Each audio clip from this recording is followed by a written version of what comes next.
Salut à tous et bienvenue sur AZ237. Lorsqu'une dame a appris que le camarade de classe de son fils se régalait des restes d'autres enfants, elle a décidé d'agir. Regardons leur histoire. Mais avant de commencer, voici la question du jour. Je suis toujours devant tout le monde, mais personne ne peut me voir. Qui suis-je ? Donnez-nous votre réponse dans les commentaires. La réponse exacte vous sera donnée à la fin de la vidéo. N'hésitez pas à liker la vidéo pour nous encourager. Et si vous êtes nouveau sur la chaîne, abonnez-vous et activez la cloche de notification pour ne manquer aucune de nos prochaines vidéos. Courtney Johnson est arrivée à l'école de son fils Peter juste à temps et l'a tout de suite repéré. Peter s'est précipité vers la voiture au milieu de la foule d'élèves qui se pressaient devant le portail, a sauté à l'intérieur et Courtney l'a aidé à boucler sa ceinture de sécurité. « Peter, comment s'est passée ta journée à l'école aujourd'hui ? Tu t'es bien amusé ?» a-t-elle demandé pendant qu'il roulait. « C'était bien », a répondu Peter à sa mère. « J'ai faim. S'il te plaît, laisse-nous nous arrêter au McDonald's sur le chemin du retour. »« Tu as faim ?» Courtney a pris une pause. « Tu n'as pas mangé à l'école aujourd'hui ? C'est une excuse pour manger des nuggets de poulet ? Ça ne marchera pas. Dois-je demander à Madame Dickens si tu as déjeuné aujourd'hui, Peter ? Dit-elle. « Ne fais pas ça, maman. J'ai vraiment faim. J'aurais bien mangé à la cafétéria, mais Hayden avait faim. Alors j'ai dû lui donner mon repas. Au fait, c'est mon camarade de classe. Personne n'est censé savoir que je l'ai aidé. S'il te plaît. » Quoi ? Courtney se renfrogna et s'immobilisa immédiatement.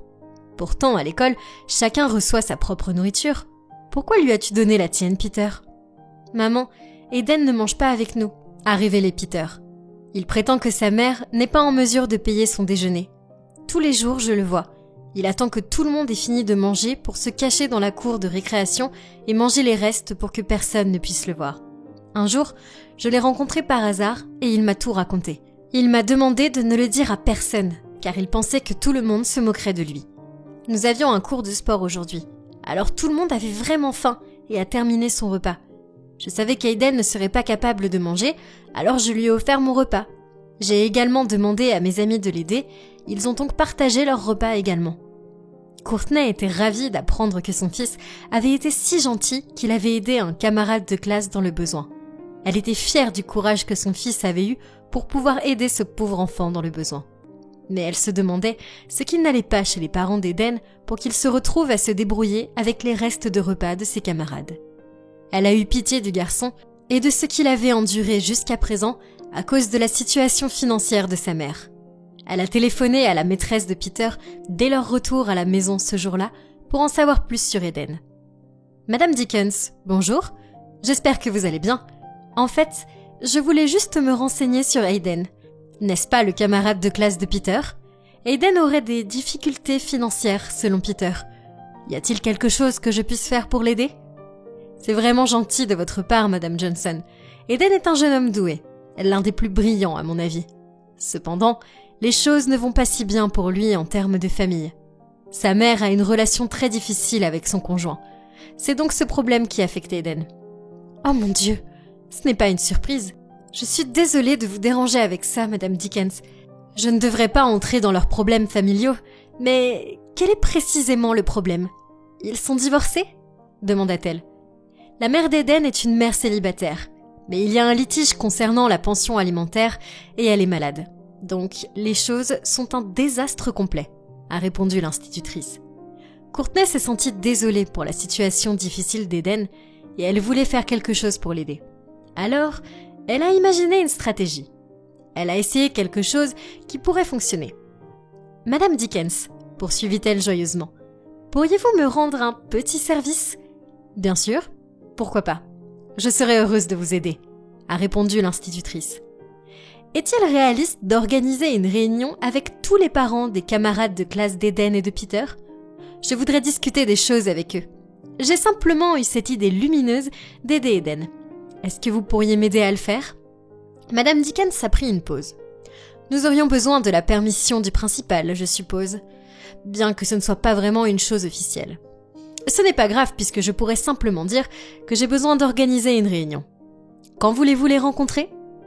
Je pense que demain serait l'idéal. Madame Dickens, encore une chose, les parents doivent croire que c'est vous qui avez demandé une rencontre. Ce serait plus efficace. Très bien, dit Madame Dickens. « Merci beaucoup, Madame Dickens. » Courtney a ensuite raccroché le téléphone. Madame Dickens les a mis au courant de l'état de Eden le lendemain lorsqu'ils se sont tous réunis, mais elle n'a pas révélé son identité pour éviter que le jeune ne soit injustement agressé. Les parents étaient assis en silence. Mais lorsque Madame Dickens s'est lancée dans la dernière partie de son discours, un torrent d'émotions, principalement de la colère, a éclaté. Elle était tellement émotive qu'elle n'a pas pu se contrôler à ce moment-là. « Alors, que voulez-vous que nous fassions ?» demanda une femme. « Si un parent est incapable de fournir des repas nutritifs à ses enfants, il ne devrait pas les envoyer à l'école. »« Tout ce que je demande, madame, » répondit Madame Dickens, « c'est que nous soyons un peu plus charitables envers le jeune concerné. Le pauvre jeune homme a mangé les restes de la cafétéria. Un de ses camarades de classe en a été témoin. Qui est la personne qui l'a vu ? Et si elle se soucie tant de son ami, pourquoi ne demande-t-elle pas à ses parents de lui payer son repas ? Demanda l'un des parents. « J'ai peur de ne pas pouvoir vous donner l'identité, monsieur, » a répondu Madame Dickens. « Je m'excuse si vous ne souhaitez pas... » Courtney s'est levée avant que Madame Dickens ne puisse terminer sa déclaration. « Mon fils l'a vu faire, et c'est affreux que vous, les adultes, ne reconnaissiez pas à quel point c'est affreux.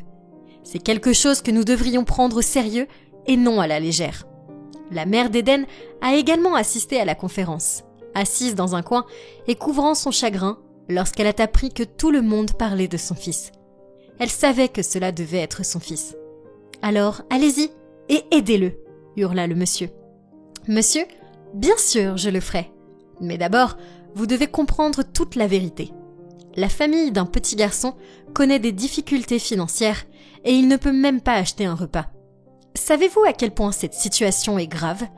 Qu'un petit garçon ne puisse pas obtenir de nourriture ? Imaginez que ce soit votre enfant qui ait faim et ne puisse pas manger. Vous vous reprocheriez d'être un mauvais parent et de détruire la vie de votre enfant. Je reconnais que les circonstances peuvent parfois nous obliger à agir. Nous n'avons aucune influence sur elles. Mais essayez de comprendre ce dont nous parlons.